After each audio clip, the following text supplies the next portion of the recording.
Et bonsoir à tous, on se retrouve pour une nouvelle vidéo sur la Ligue des Champions avec la dernière qu'on avait faite avant les huitièmes. Là, on est avant les quarts et on a quand même beaucoup de choses à dire avec Jonathan sur ma droite. Comment ça va ce soir? Bah écoute, ça va nickel. Le seul à avoir deviné les 8 quarts de finalistes ça y est, direct. en Ligue des Champions sur la dernière vidéo, ça va nickel. Et toi, comment ça va? Je te Ça retourne la va, question. Ça va, c'est gentil, merci. Parce que la question, on n'avait pas posé justement. C'est vrai, je vais t'appeler le maître des tapines maintenant parce Merci. que voilà, c'est quand Y a même pas de problème. t'as pas beaucoup pris de risques sur tes pronos. Oh, un petit Real face à Manchester City où 90% vrai, des c'est gens voyaient Manchester City se qualifier. C'est vrai. Après, c'est vrai que c'était assez simple à deviner. On va en parler dans cette vidéo parce qu'il n'y a pas eu de réelle confrontation, mais on en parlera plus tard. Mais voilà. Ok, et ben écoute, pour faire l'inverse, quelqu'un qui sait pas forcément eu tous ses bons pronos, c'est Josué. C'est pas grave. T'as besoin directement de Moi, je t'affirmer comme ça. Je rentre dans le sujet et je rentre C'est directement dans le vif terrible. du sujet. Écoute, bonjour messieurs, bonjour tout le monde, très content de vous retrouver. Dans une période un peu spéciale là, cette trêve, j'ai un peu coupé le foot, mais peut-être que j'ai mis un match ce soir. Ouais, c'est passé des derniers. Parce que il y a quand même un petit RDC Jamaïque qui m'intéresse. Il y a l'Italie, est-ce qu'on va encore connaître une Coupe du Monde sans l'Italie? Enfin, vous aurez la réponse du coup quand vous verrez la vidéo. Mais hâte de voir ça aussi. Et des barrages européens assez intéressants, des belles équipes. Pour info, on tourne la vidéo et il y a l'Italie qui joue en ce moment. C'est vrai, quelle heure il est? Il est 20h, 21h, donc Exactement. ça joue depuis 15 minutes. Non, mais c'est passé des choses quand même. Il y a l'équipe de France qui a bien performé aux États-Unis. Ouais. On a le Sénégal qui a perdu son titre. Il s'est passé des Il choses. va récupérer son titre. Non, je fais ma petite pause là, un peu tous les ans. Je fais souvent une petite période d'une dizaine de jours où je coupe. C'était peut-être pas la meilleure trêve non plus pour couper, mais ça fait pas de mal. Ouais, écoute.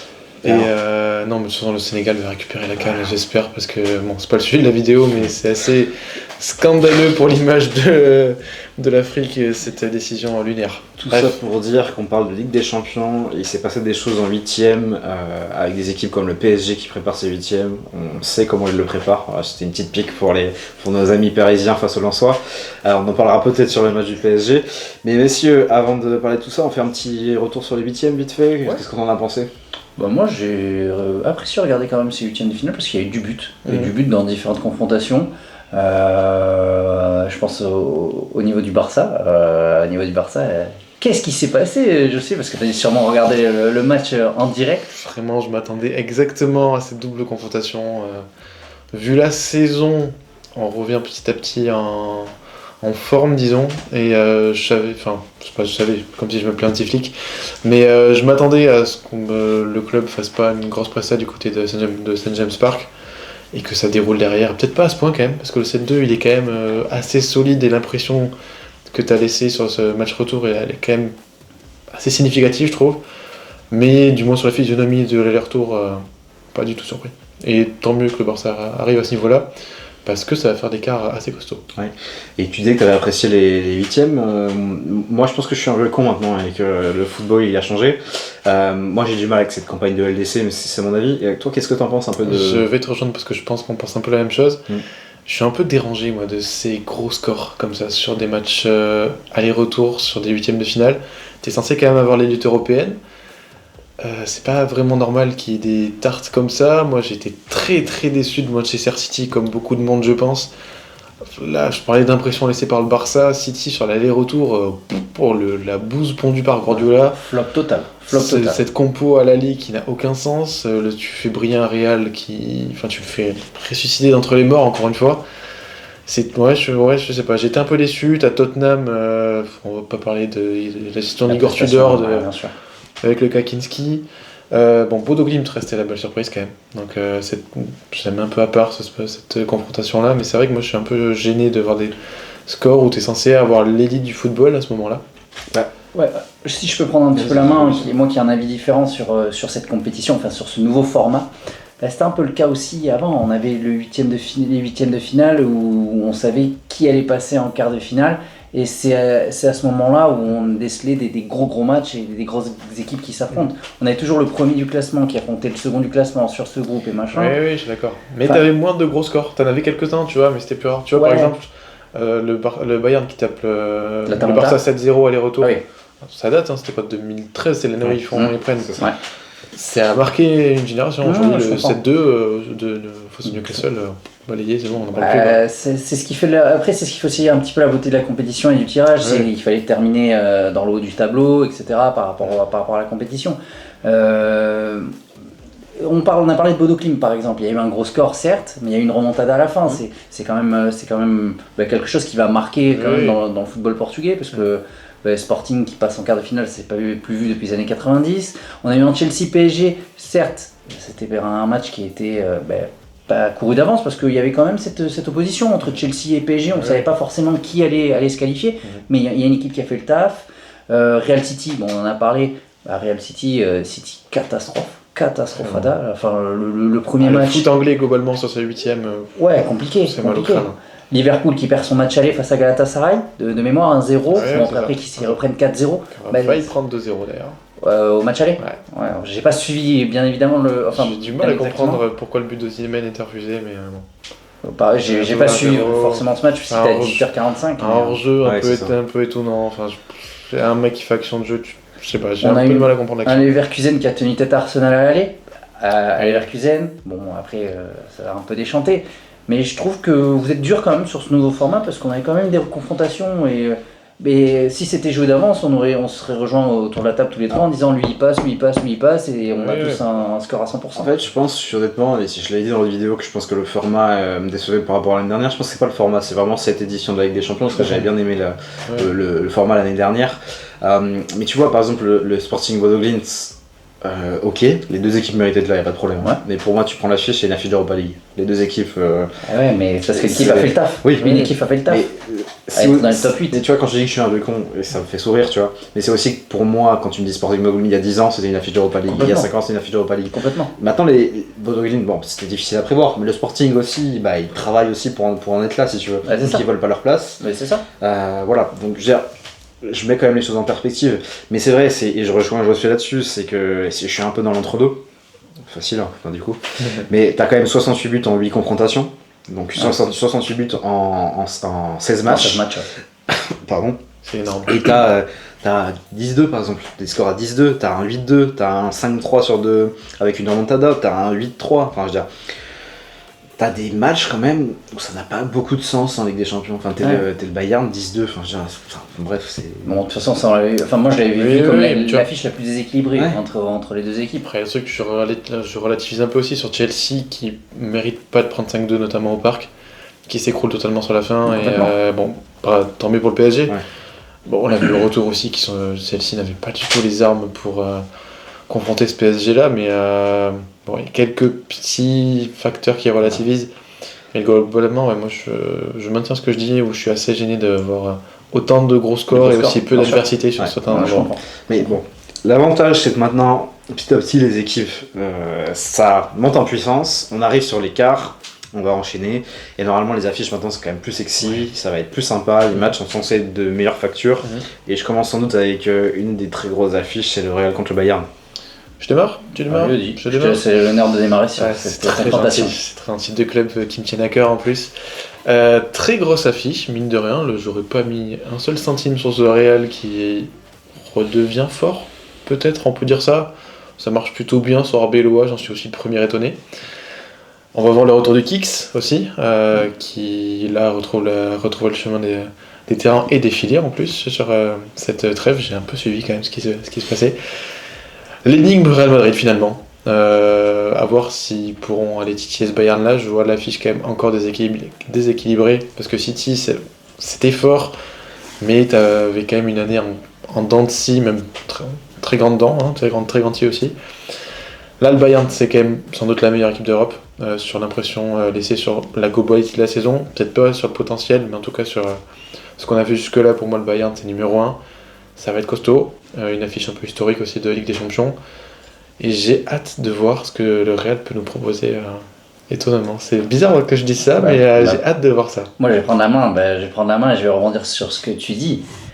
Ça va être une grosse confrontation. J'espère ne pas avoir une branlée dans l'un des deux sens. Ça peut être que dans un sens. Je pense aussi, on va pas avoir le même exploit, parce que c'est quand même un exploit de mettre une fessée comme ça à Manchester City. Bon, c'est pas Manchester City, c'est pas du niveau du Bayern Munich. On l'a pas dit, mais le triplé de Valverde il est fou. Complètement. Et Vinicius qui rate un penalty, je crois, à l'aller. Donc il aurait pu avoir 4-0 avec ce penalty inscrit. Ouais. Mais pour en venir au Bayern et au Real de Madrid, je ne sais pas quoi penser de cette confrontation. Le Real un cran en dessous face au Bayern, puisque c'est The Bayern, c'est la machine bavaroise et c'est la machine européenne pour moi cette année, avec Olysée, avec un gros Olysée qui peut prétendre au Ballon d'Or cette année, qui peut prétendre au Ballon d'Or. Ça pour après. Et ça va être quand même une grande confrontation. Il y a l'énigme Kylian Mbappé avec son retour, parce que là Kylian Mbappé n'avait pas forcément joué face à City, où il avait joué les dernières minutes du retour face à City. Demi-heure, je crois, 20-30 minutes. 20-30 minutes sur la confrontation. On l'a quasi pas vu. Et on a un Vinicius qui reprend quelques couleurs en Ligue des Champions, qui marque face à Benfica, qui fait une passe D à Valverde, qui marque sur la deuxième confrontation avec Manchester City. Hâte de voir cette confrontation, vraiment. Réponse mardi prochain et avantage Bayern, mais attention Real Madrid. Ouais, est-ce que vous pensez pas que c'est dans l'ADN du Real, parce que l'ADN du Real c'est avec des champions, on l'a vu notamment au tour d'avant, et le Bayern c'est quand même le rouleau compresseur depuis la nuit des temps en Allemagne, ils font ce qu'ils savent faire et généralement ça bloque arriver en quart ou en demi pour le Bayern. Moi je les vois pas te choquer encore, je les vois potentiellement te choquer sur un PSG qui peut monter en puissance, et attention à Paris, on en parlera après. Contre ce Real là, il y a quand même beaucoup de défauts. Je pense qu'il faut pas non plus sublimer non plus ce qui se passe. T'as quand même Pitarch qui sort de nulle part, qui est quand même un bon joueur, mais bon, je pense que niveau expérience c'est limité. T'as quand même des manques. On va pas non plus renier tout ce qu'on a dit sur la saison du Real Madrid depuis le départ de Toni Kroos. Complètement. T'as quand même des manques, ça tient, tant mieux pour eux. Il faut voir le retour de trêve, comment ça va se passer, et il faut voir l'incorporation d'Mbappé. Moi c'est ça surtout l'énigme. Vinicius Mbappé, ça fait 2 ans qu'on voit que ça donne rien. Pas beaucoup de réponses. Bien sûr. À voir ce qui va se passer aussi. Bellingham sera pas de retour. Non, je pense que c'est pas plus mal. Ouais. Face au Bayern, je pense que c'est pas plus mal. Ouais, c'est vrai. C'est quand même terrible de dire ça. Mais quand même beaucoup de questions. Donc attention à pas voir le Real trop fort. Je suis d'accord avec Josué. Le Bayern, c'est vrai que ça te choque, comme tu le dis, en quart, en demi. Mais je les vois plus choc face à un gros PSG que face au Real Madrid. Pourquoi ? Parce qu'il y a le milieu de terrain. Et le milieu de terrain du Real Madrid, il va falloir qu'il soit très très solide pour faire cette transition offensive et défensive.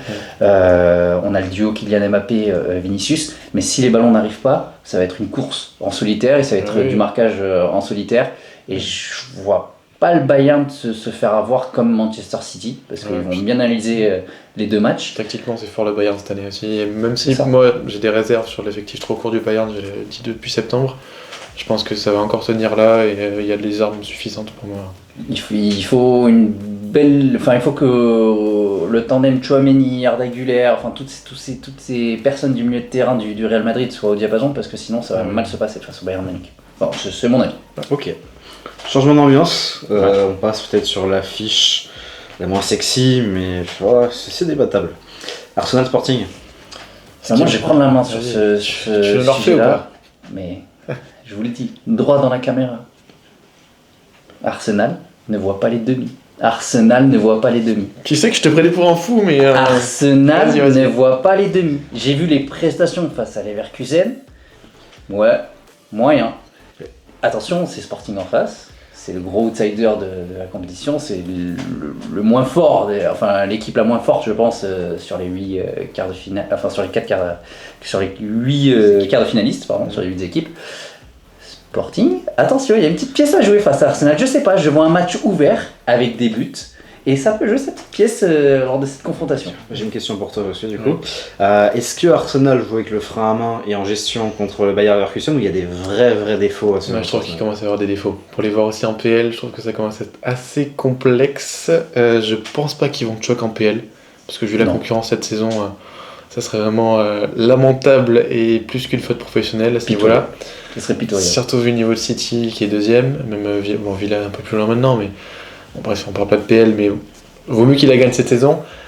Mais en termes de niveau de jeu, moi je commence à être... en fait, c'est très stéréotypé Arsenal. C'est ok, t'es solide derrière, t'as une très très belle défense, mais devant, en fait, t'as Martin Odegaard cette saison, c'est complicado. Bukayo Saka, saison plus compliquée aussi pour lui. Et ben c'était 2 leaders offensifs, et quand tes 2 leaders offensifs vont moins bien, le reste empathie aussi.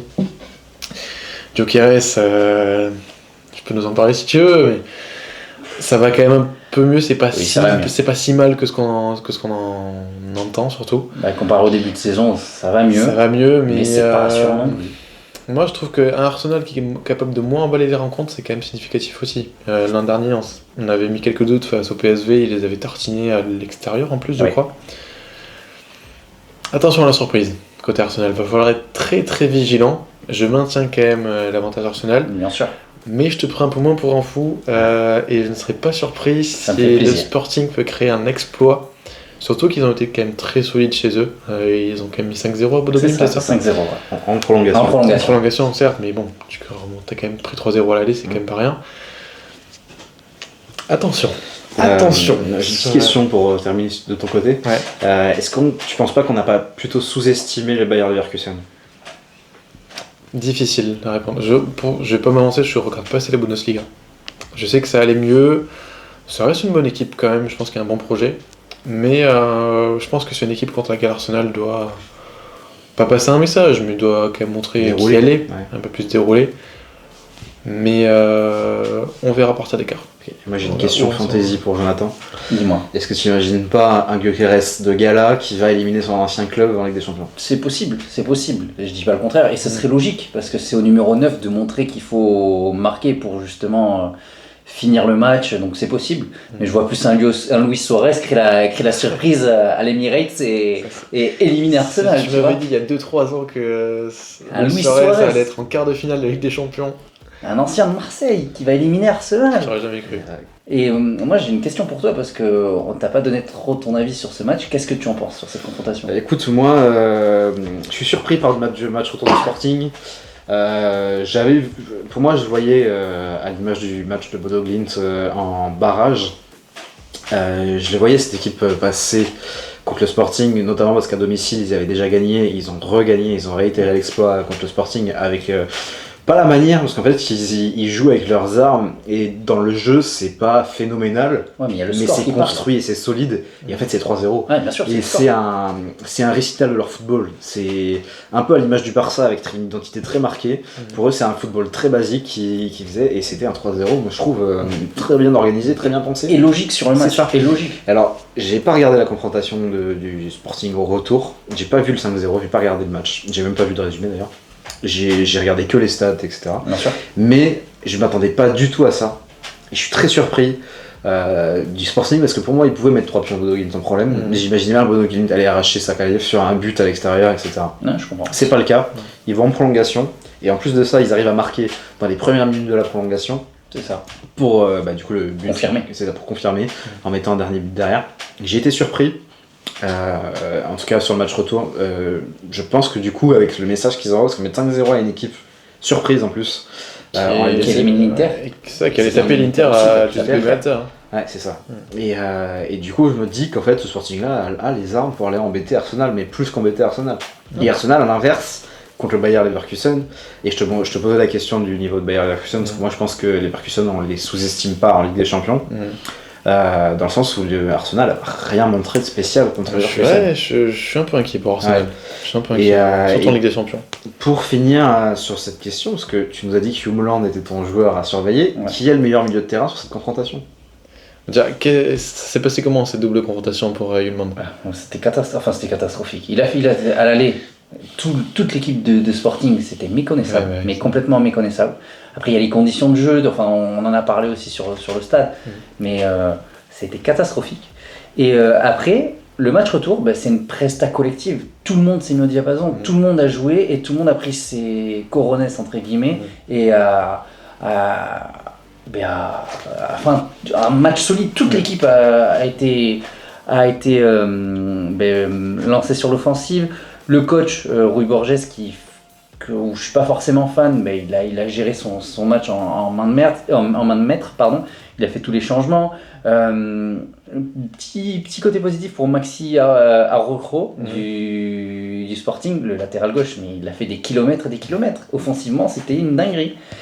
Je vais changer quand même mon top player de Sporting. J'ai hâte de voir un Luis Suarez, voir ce qu'il peut nous proposer. Face à la France, c'était compliqué avec la Colombie. Donc j'ai hâte de voir ce qu'il peut proposer face à Arsenal.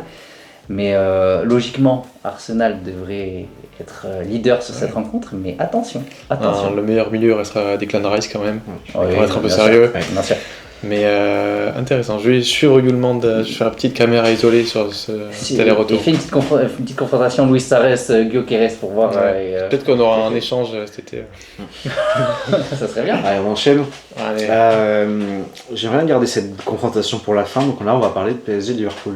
Ah ouais, ça m'étonne. Ouais. Je reprends bien. Je t'en prie. Allez. PSG-Liverpool, j'ai du mal à me faire un avis sur ce match. Parce que Liverpool, je sais pas quoi penser de cette équipe cette saison. Mo Salah, du coup, c'est officiel qu'il s'en va cet été. Bon, faut bien que en termes de niveau de jeu, c'est quand même compliqué depuis un moment. Même l'an dernier, je trouve que c'était un peu une saison trompe-l'œil malgré les stats exceptionnelles. Dans le jeu, c'est devenu vraiment compliqué. Je suis pas le premier à le dire, mais beaucoup de matchs où le but ou la passe décisive sauvait les 90 minutes qu'il avait passé sur le terrain. Là, cette année, bon, c'est sur la fin. Mais Liverpool, ils ont quand même fait plus que le travail face à Galatasaray. Là où on pouvait peut-être avoir quelques doutes. Et voir si les Turcs ils allaient être capables de quelque chose à Anfield. Pas du tout. Donc, je sais pas. Pareil, Paris, qui a l'air de retrouver des couleurs. J'ai quand même beaucoup de doutes encore sur ce PSG-là, parce que beaucoup de joueurs me déçoivent un peu ça. Enfin, me déçoivent. Ils sont moins forts que l'an dernier, disons. À commencer par Vitinha, à commencer par le secteur offensif, où c'est quand même plus compliqué, même si tu as eu un grand Kvara sur l'aller-retour. Est-ce que tu pourras avoir le tarif LDC pour Kvara? C'est quand même toujours un petit bonus. T'as un petit peu de mal à retrouver certains joueurs, notamment Désiré Doué, je suis pas le plus grand fan de sa saison, Ousmane Dembélé, où est-ce qu'il en est. Heureusement que t'as Nuno Mendes qui est toujours le cartouche, lui, c'est terrifiant, Nuno Mendes, mais Edding sur ce PSG Liverpool. Moi je vais prendre la main rapidement. Tu me dis que je fais uniquement des tapines, c'est ce que tu m'as reproché en début de vidéo. C'est moi ce que je vais dire. Liverpool ne va pas voir le jour. Liverpool ne va pas voir le jour face au PSG. T'en vas pas. Le PSG va éliminer Liverpool, comme si c'était Chelsea en face. C'est mon avis sur cette confrontation. Ouais. Je voulais te poser la question justement. On a vu que le PSG n'était pas sur une saison historique l'année dernière avant la confrontation contre Liverpool. Ouais. Est-ce que la confrontation contre Chelsea, c'est pas la confrontation qui lance leur saison en Ligue des Champions? Mais pour moi, oui. Le PSG a passé un cap en Ligue des Champions. Ils se sont mis en mode phase éliminatoire. Et Liverpool. Je vais pas parler de Liverpool parce que je regarde pas trop les matchs de Liverpool, donc je vais pas trop m'avancer sur la presta, etc. Mais j'ai l'impression que c'est en dents de scie, c'est jamais sur une courbe qui augmente. C'est vraiment du non linéaire. Un coup c'est bas, d'un coup c'est haut, un coup c'est bas, d'un coup c'est haut. Mais le PSG, pour moi, a toutes les armes pour éliminer Liverpool. Et pas facilement parce que ça reste Liverpool en face. Mais je vois le PSG pas ultra favori, mais favori à 70-30. Et quand on a des armes offensives de tous les recoins, on a un milieu de terrain qui est rodé, ça y est, ça fait 1 an et demi, ça fait 2 ans, il est rodé le milieu de terrain. Ça va passer un cap. Après, j'ai vu que João Neves était blessé, qui était potentiellement blessé et qui ne serait pas potentiellement là pour le premier match. Ça peut impacter aussi. Mais je vois pas un PSG éliminer Liverpool ou Liverpool éliminer un PSG en prolongation ou au penalty. Ça va être peut-être pas une débâcle, mais au moins 2 buts d'écart sur la confrontation, quoi. Ah ouais. C'est mon avis. T'en penses quoi, toi? Bah écoute, moi je suis d'accord avec Jonathan. Je trouve que ce Liverpool-là, avec la saison qu'ils font, avec les débats, les problèmes qu'on a eu autour de Mo Salah, parce qu'on n'en parle pas assez, mais il fut un temps, il était même mis au placard à Liverpool. C'est bien revenu, il s'est bien repris et on lui a fait confiance. Maintenant, il s'en va. Moi, je pense que ce Liverpool-là est en fin de cycle. Il est complètement essoufflé. Je rappelle que les bases de ce Liverpool, c'est Jürgen Klopp, parce que ça commence à faire un moment déjà. Et je pense que ce Paris-là, en train de monter en puissance, alors il y a des défauts que ce Paris-là n'avait pas l'année dernière, mais je trouve que les qualités de ce Paris-là sont encore plus fortes que la saison précédente. C'est plus ambivalent dans le sens où on voit vraiment leurs défauts, mais ils ont des vraies qualités. Je suis désolé, contre Chelsea, c'est une attaque de feu. Ton attaque de feu, c'est Pedro Neto. Non, je te parle de Paris. Ah, ok, pardon. Paris, c'est une attaque de feu. J'ai peur. Barcola est brouillon, notamment son but qu'il met contre la barre, s'il est 3 mètres en arrière, il la met au-dessus. Mais en fait, il le met quand même. Oui. Et pour moi, c'est symptomatique d'une équipe qui est en réussite. Et je pense qu'il y a eu quelques tensions entre le vestiaire et Luis Enrique, notamment sur la gestion, etc. Et je pense que, au vu des résultats, il a de nouveau son groupe sous la houlette. Je pense qu'il les tient très bien. Et je pense que Luis Enrique comprend très bien le football moderne et donc Oui, ces c'est vrai. années-là, là où c'était plus compliqué il y a quelques années, notamment avec le Barça. Et je pense qu'il a. Avec l'Espagne aussi, surtout. Ouais, et avec l'Espagne. Je pense qu'il a bien bossé et qu'il comprend bien le football. Ouais. Et vu la saison de Liverpool en première ligue et même en Ligue des Champions, tu perds quand même à Galatasaray. Ouais, Je veux dire, c'est vrai. J'ai vu Galatasaray et pour avoir vu des matchs, notamment la confrontation contre la Juve, ça a des vraies limites, etc. Et tu perds chez eux. Moi j'ai peur que si tu vas perdre à Galatasaray, tu peux prendre une valise au parc et en fait c'est déjà fini. Quoi. Je sais pas, je vois le PSG favori, ça je vous rejoins là-dessus, mais j'ai du mal à voir le PSG si fort que ça aussi. Notamment, certaines choses me dérangent en Ligue 1, notamment ce report. On peut ça glisser lance. un petit mot dessus, que je suis très très gêné de la part de la LFP de valider ce genre de choses, surtout quand t'as Lens qui refuse. Je trouve ça totalement lunaire. Mais bon, bref, aparté fait, moi j'ai du mal à voir ce PSG si fort, notamment pour ce que j'ai pu vous dire là, avec pas mal de cadres moins forts que l'an dernier. Ils sont prenables, ils sont quand même favoris sur l'aller-retour, mais Liverpool, pour moi, c'est l'énigme totale parce que je les voyais déjà pas si forts là sur le retour face à Gala, et qu'Ekitike peut faire mal à cette défense-là, qui est quand même un peu plus friable que l'an dernier. Et t'as des individualités qui peuvent briller, hein. Est-ce que Florian Wirtz va enfin lancer sa saison? Est-ce que Isaac, qui sera de retour, je crois? Je sais plus, ou Oui, peut-être. Je crois que oui. Il me semble. Au moins sur le banc. Bon, c'est Sur- déjà pas mal. au moins sur le banc. Je sais plus exactement quand il revient, mais ça peut être pas mal de aussi démarrer sa belle histoire Anfield à ce moment-là. Après, Des questions, mais je dirais 55-45 PSG. Moi. Je dirais pas plus haut. je peux comprendre, mais tu compares les joueurs à l'année dernière à l'une des plus grandes équipes de l'année dernière, si ce n'est peut-être l'équipe la plus grande de l'année dernière. Oui, il est la plus grande. Enfin, il y avait le Barça aussi qui jouait Ouais, énormément, c'était aussi mais, l'an dernier. mais il y avait un collectif l'année dernière, c'était the équipe qui a Ouais. tout gagné, et donc c'est normal qu'il y ait des joueurs qui sont en dessous de l'année dernière. Ouais. Après, comme j'ai dit dans la première vidéo, celle qu'on avait tournée il y a 2-3 semaines, Ouais. on avait une recrue hivernale qui est Guevara, qui a fait beaucoup de bien Ouais, ça. l'année dernière. Là, on n'a pas. En fait, t'as de grosse les mêmes recrue. mecs que l'an dernier, Bah, finalement. c'est ça, exactement. Mais je vois, comme tu l'as dit, Étienne, ça prend 1 ou 2-0 face à Galatasaray à l'aller, ça peut prendre une valise au parc. Mais en fait, tu vois, la gestion de Guevara par rapport à ça, je trouve qu'elle est bonne dans le sens où il était quand même un peu en dedans en fin d'année 2025 et en début d'année 2026. Il a été un peu mis de côté en lui disant bon, t'es bien gentil, mais si tu veux être titulaire dans ce PSG là, il faut un peu mieux jouer. Ouais. Ils l'ont relancé directement face à Chelsea. Guevara sur les 2 matchs. Il a prouvé. Il l'a prouvé. Ouais. Et donc en fait, c'est ça le problème, c'est ça qui me fait peur pour Liverpool. Et puis je vois pas des joueurs au niveau à Liverpool en fait, c'est pour ça aussi. Alors qu'individuellement au PSG, il y a des armes, des ressources, etc. Des joueurs qui sont là et tout ça.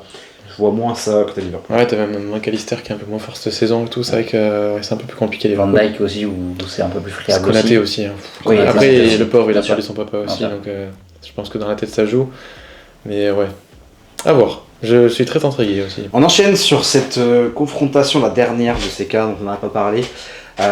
Une confrontation 100% Espagne, puisque c'est le Barça qui affronte l'Atlético. Je te donne la main, je suis, parce que tu connais un peu ton club. Exactement, d'ailleurs je serai en Catalogne la semaine du match retour.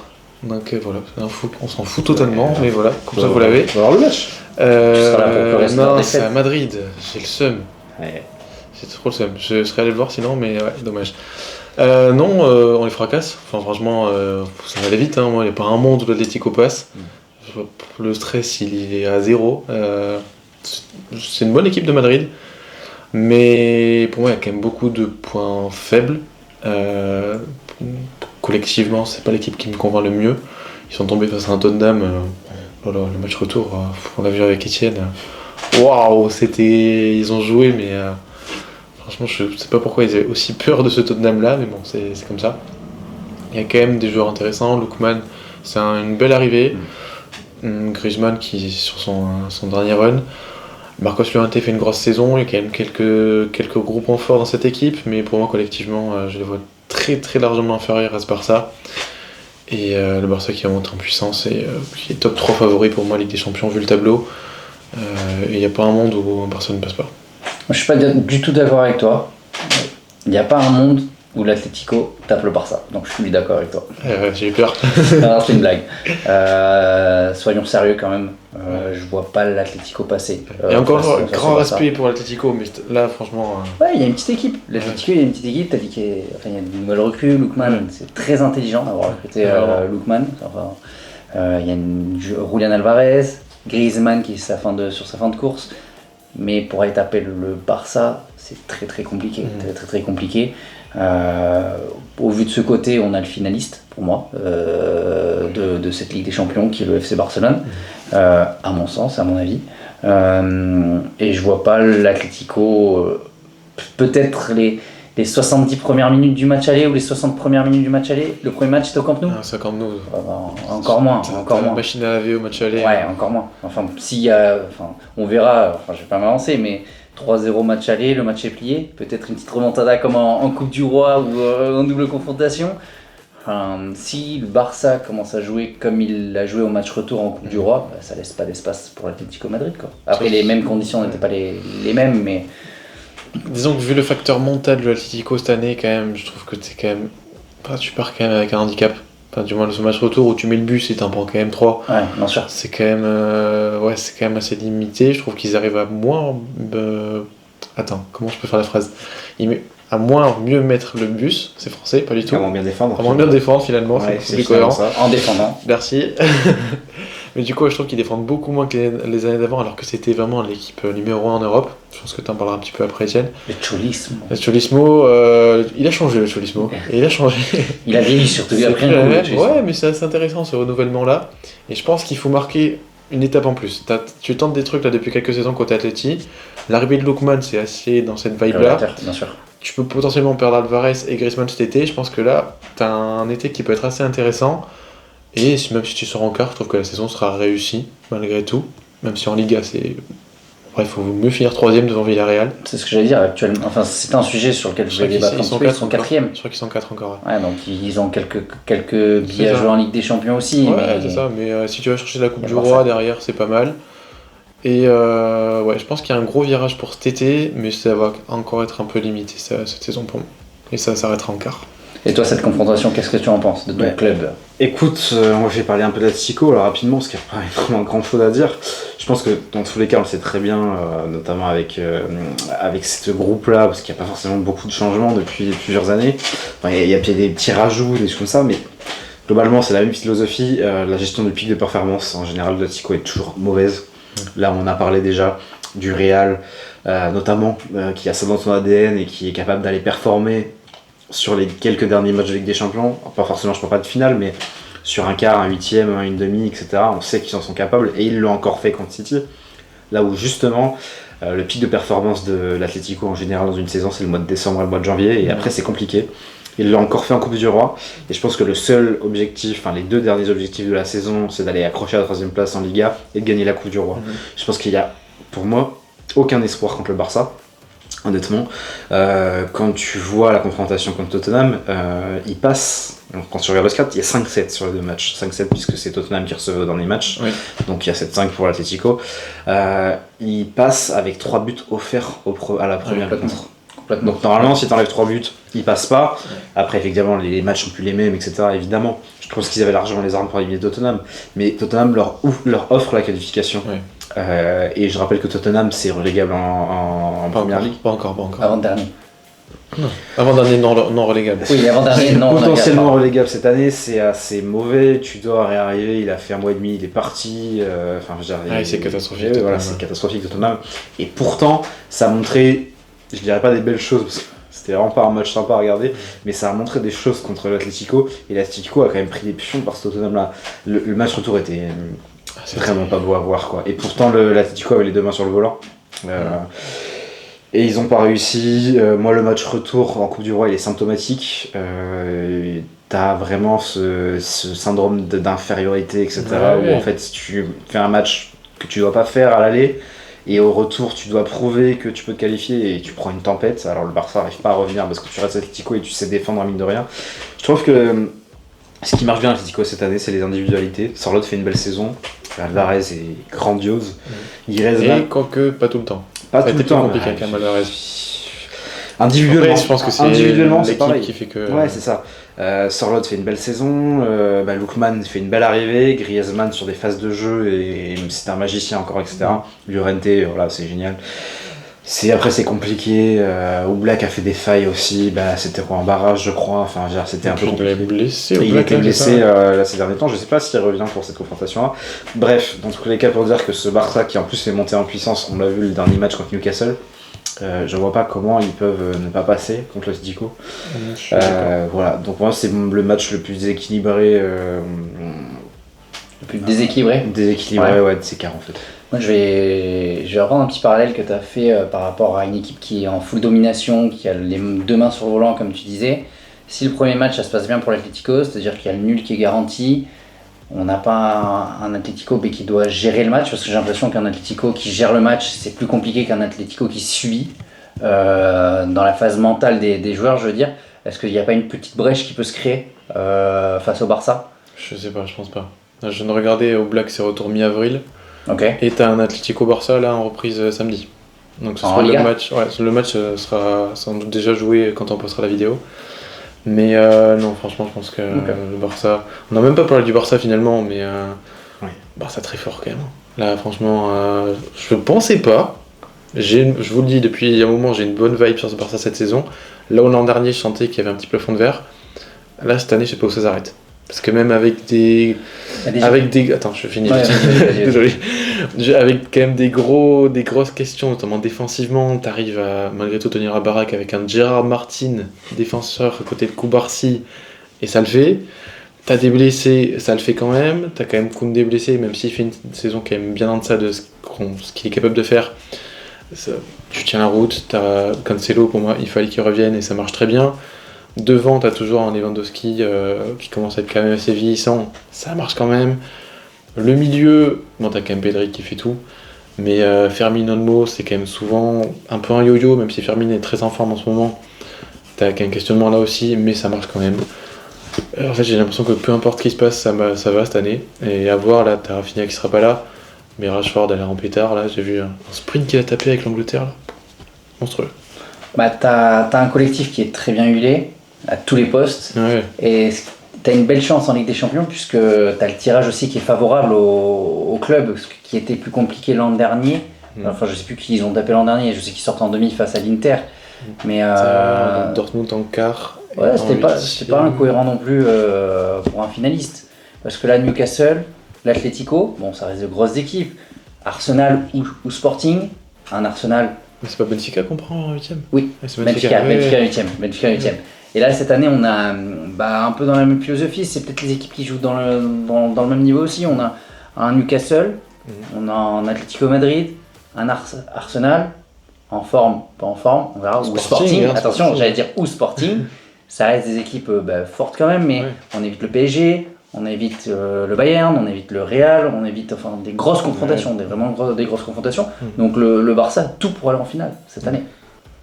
Je pense que, moi je dis un peu ce que je dis sur le PSG, c'est que le Barça a des vrais défauts, mais ils ont l'expérience de l'année dernière, et je parlais depuis de performance pour l'Atlético, je pense que le Barça sait aussi gérer ça, notamment Yamal, Rafinha, etc. qui ont ultra performé sur la première partie de saison jusqu'aux 3 quarts de la saison, et même s'ils ont été très forts contre l'Inter, il n'y a pas de raison, mais je pense que y a de la fatigue, etc. Rafinha, c'était un peu... c'est ça.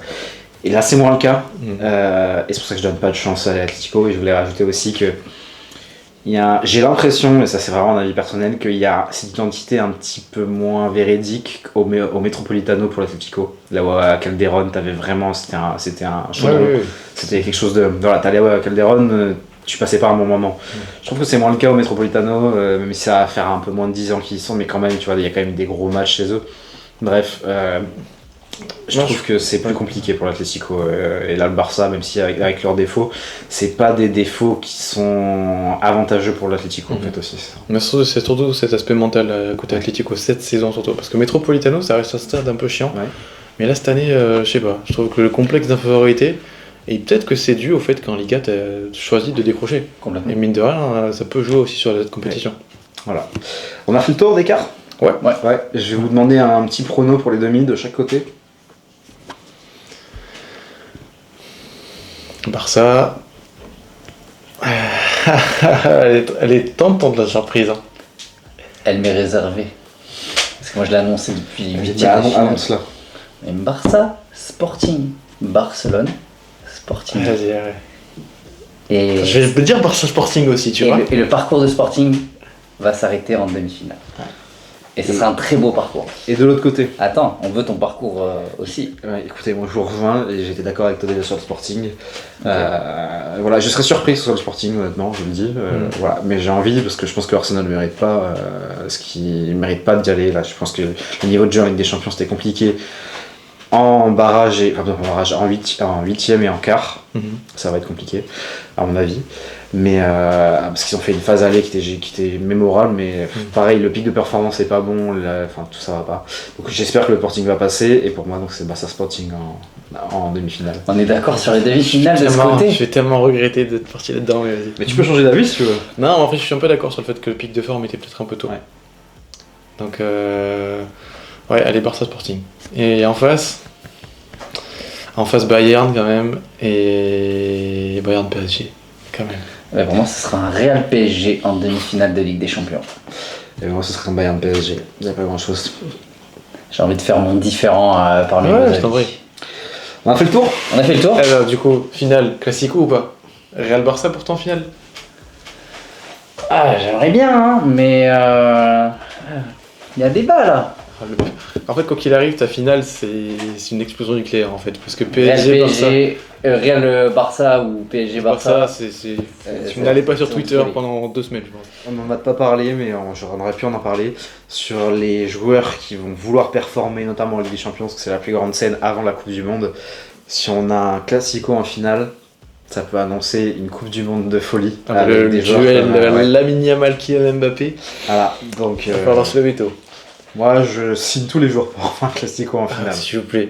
J'y crois pas, mais je dis signe. Ouais, j'y crois pas non plus, parce que j'ai envie de faire mon différent et je vois pas. Enfin, il y a un avantage Bayern. Mais un petit Real Barça en finale, Ça c'est fait sexy. C'est doré. On l'a pas eu pendant l'ère Cristiano Ronaldo et Messi. On a En failli finale l'avoir. de Ligue des C'était en Champions. 2010, on a failli l'avoir. Oui, mais on ne l'a pas eu. On l'a pas eu. Donc un petit Real PSG, Real Barça, pardon, c'est très sympa. On se quitte sur ces pronos. Allez, Ça me va. Merci à tous d'avoir suivi cette vidéo. Merci, Et à la les gars. prochaine. merci à tous. Bisous.